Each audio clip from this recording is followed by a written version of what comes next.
In what ways does your media product use, develop or challenge forms and conventions of real media products? Firstly, through my research, I have discovered that there are a mixture of page number font sizes. Some magazines, such as Kerrang, use small page numbers, whereas Q can sometimes use large page numbers. So overall, I have decided to use small page numbers that will fit into the gutters of my double page spread. This then means that the page numbers don't detract from the main feature. As shown on the screen, in this double page spread from Q, they have also used small page numbers in the guttering. Secondly, with the colour scheme, I have kept a consistent colour scheme throughout with the colours black, white, light blue and red. This is so that there is a professional consistency throughout, whereas magazines such as Top of the Pops use a wide range of bright colours as shown. So here we have bright pink within the title, then we have yellow, purple and many other colours, which I think is a bit too bold for the magazine that I am creating because I wanted to have a more sophisticated feel. Thirdly, the style of photography that I have used is that the majority of my images were taken in a studio with professional lighting and green screen backgrounds and also white, black and grey. However, I did also take some of my photographs outside to give a unique feel that may draw my audience in.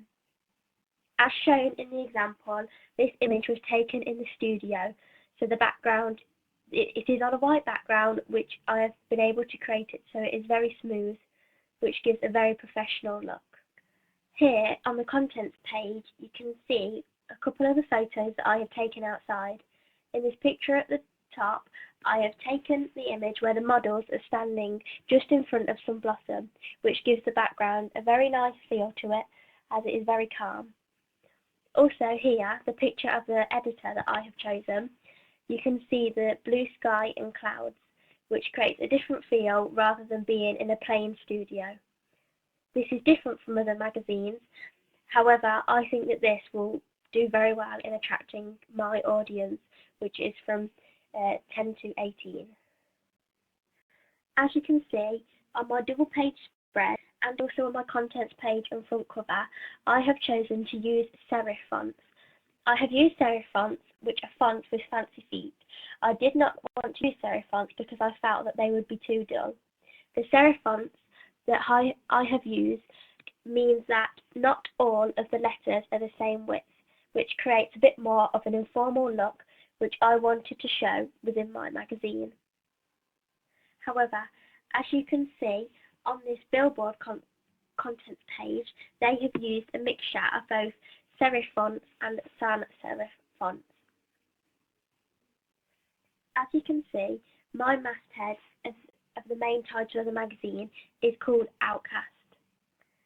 The masthead will always be located on the front cover, and this tells consumers what the name of the magazine is, and this could also mean about brand recognition. Also shown on the screen here is a Kerrang magazine, and their masthead is also located to the top of the magazine.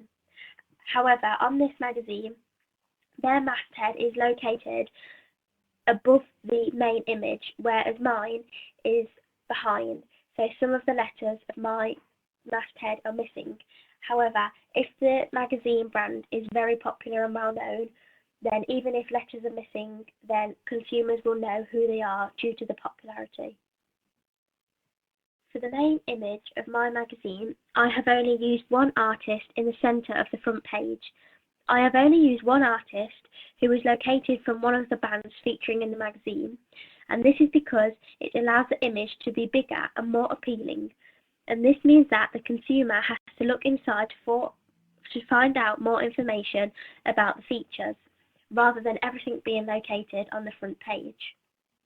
The Q magazine now shown on the page, on the screen, this image is similar to mine, where the face is made clear, so all of the writing is shown on the outside of the hair, so that nothing disrupts the main image. So that is the main focal point for the audience. On the front cover, I have also used a headline below the title of the featured group, and the headline will promote the main image on the cover. I have done this so that the audience know what this feature is about, and also it gives a hint to what the interviewer has asked the group. I have put the band's name all in lowercase letters to give a bit more of an informal look to the magazine. I am trying to create an informal look because my magazine is aimed towards teenagers who still talk with a lot of slang. Also, to give a bit more dimension to my front cover, I have included a puff and also a tag, which is this exclusive here. By including a tag and a puff, this means that it engages the reader's interest, and it also, by writing the word exclusive, readers may think that they are reading exclusive information that nobody knows yet. Furthermore, also on my front cover, I have included a top and bottom strip. I have located a top and bottom strip below and above the magazine that give further information to other items that appear in the magazine, such as other features inside or upcoming issues. Here you can see on the screen the top strip, and then also the bottom strip, which is located below the barcode. As you can see now on the screen, on this Top of the Pops magazine, there is also a top strip located just above the title of the magazine. On the screen now is my double page spread, and I have used a drop cap on the introduction and the conclusion of the article, and this is to draw the attention of the reader so they know that important information is located here. I have included an introduction to the article so the reader knows what the article will be about and who is featuring. I have also included a drop cap on the conclusion here at the bottom so that the reader knows where the article is being rounded up instead of just ending. Also, on my article, I wanted to create a question and answer style question. So this is where the interviewer asks the artist a question and they will answer. In this article, I have included a lot of slang. This is because my target audience is teenagers, so they will be able to understand the slang that is given within the article. In addition, on screen now is the Top of the Pops contents page. This also uses a lot of slang, such as here, the gossip to go section, and most teenagers would be able to understand what this means, whereas older adults maybe would not. In contrast, I also feel that I have been able to challenge some of the magazine conventions that popular magazines such as Q, Kerrang, Top of the Pops, Billboard, and many other magazines use.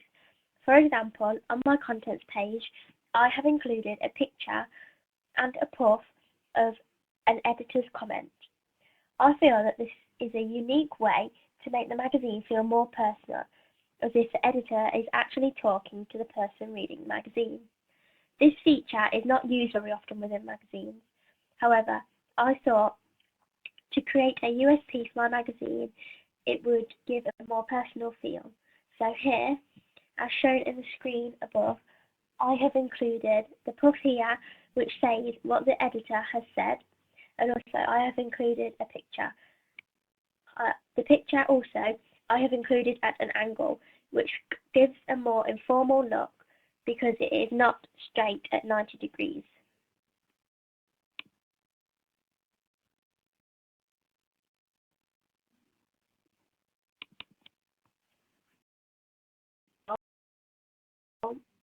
That I have been able to use and develop my magazine terminology items within my magazine.